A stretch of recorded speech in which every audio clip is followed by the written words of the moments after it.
హ్మ్. మరొక pop singer మనతో ఉన్నారు. వారి గురించి కూడా మనం తెలుసుకుందాం. చక్రి గారితో మీ అనుబంధం ఎలా? చక్రి గారు అందరూ ఇందాక ఆర్పి గారు అన్నట్టు అందరూ పోయాక మంచి మనిషి అంటారు కదా, కానీ జెన్యున్గానే నిజంగానే మనిషి చాలా మంచి నేచర్ అండి. చుట్టూతా ఉన్న వాళ్ళందరికీ ఎప్పుడు హెల్పింగ్గా ఉండటం, ఫ్యామిలీ అని కాదు, పక్కింటి వాళ్ళని కాదు. ఎప్పుడు నేను కొన్ని ఇన్సిడెంట్స్లో గమనించి అంటే అంతమందికి మనుషులు ఇప్పుడు మీరు చూసినా కూడా అక్కడ గమనిస్తే జస్ట్ ఫ్యామిలీయే కాకుండా ఇంకా ఎవరో ఎవరో ఎవరో వచ్చి అట్లా బాధపడి ఏడుస్తూ ఉన్న వాళ్ళని చూస్తున్నాం. వాళ్ళందరికీ ఏదో ఒక రకంగా ఎప్పుడో ఒకసారి సాయం చేసి ఉండుంటారు. సో అది పర్సనల్ సైడ్లో చెప్పిన విషయం.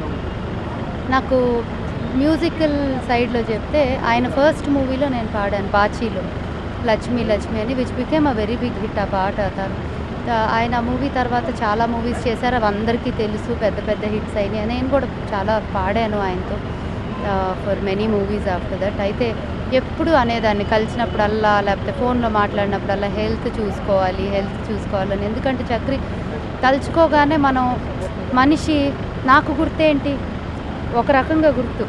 తన కెరియర్ మొదలైనప్పుడు నేను తను చూసి ఒక రకంగా నాకు గుర్తు. ఎప్పుడు మారిపోతారు, ఎప్పుడు ఇట్లా అవుతారు, ఎప్పుడు మళ్ళీ ఆ చక్రిని చూడాలి అని డైరెక్ట్గా అనేసేదాన్ని. నాకు ఆ చనువు అంటే ఆల్వేస్ ఎప్పుడు ఎఫెక్షనేట్గా ఉండేవారు మనిషి. సో నేను ఆ చనువుతో ఎప్పుడు మాట్లాడేదాన్ని, ఏంటి ఎప్పుడు కనిపిస్తారు ముందులాగా అని. సో అది ఇప్పటికీ కూడా ఇన్ఫ్యాక్ట్ 4 రోజుల క్రితం కూడా మాట్లాడినప్పుడు అంటా ఉన్నారు, ఏదో మాట్లాడాలన్నావు కదా ఏంటంటే, కలిసినప్పుడు మాట్లాడతా అని చెప్తానండి. నిజంగా నేను కలుద్దాం అనుకుంది కూడా హెల్త్ విషయం మాట్లాడదామనే కలుద్దాం అనుకున్నా.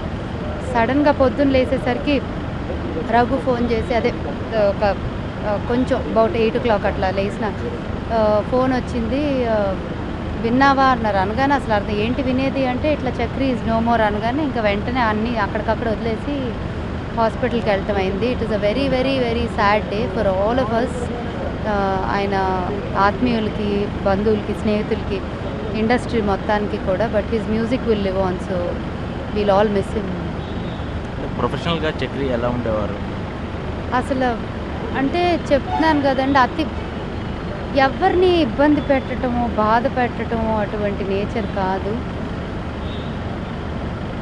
ఆర్పి గారు అన్నట్టు ఎప్పుడు మనుషులు ఉండాలి ఆయన చుట్టూతా. ఎప్పుడు హీజ్ లైక్ మనుషులు మధ్యలో ఉంటారు ఎప్పుడు. సో జనరల్గా మనుషులు ఎక్కువ కావాలి, ఇష్టం అన్నాళ్ళ మనస్తత్వం మనకు అర్థమైపోతుంది కదా, అటువంటి నేచరే కూడా. అండ్ ఫుడ్ అంటే విపరీతమైన ప్రీతి. సో ప్రొఫెషనలీ సౌండ్ కాన్సోల్ దగ్గర కూడా ఏదైనా పాడినప్పుడు ఇది ఇలాగా. అండ్ ఇంకొకటి ఉంది ఆయనలో, నేను బాచీ పాట చెప్పాలి. ఆయనది ఫస్ట్ మూవీ, నాది one of my first album తర్వాత. నేను ఆ పాట బాగా ఆయనకు అలవాటు, హై పిచ్లో చేస్తారు పాటలన్నీ, అసలు స్కేల్ విపరీతమైన హై స్కేల్ ఉంటాయి. నేను అమ్మో స్కేల్స్ అంటూ ఉండేదాన్ని, అంత స్కేల్.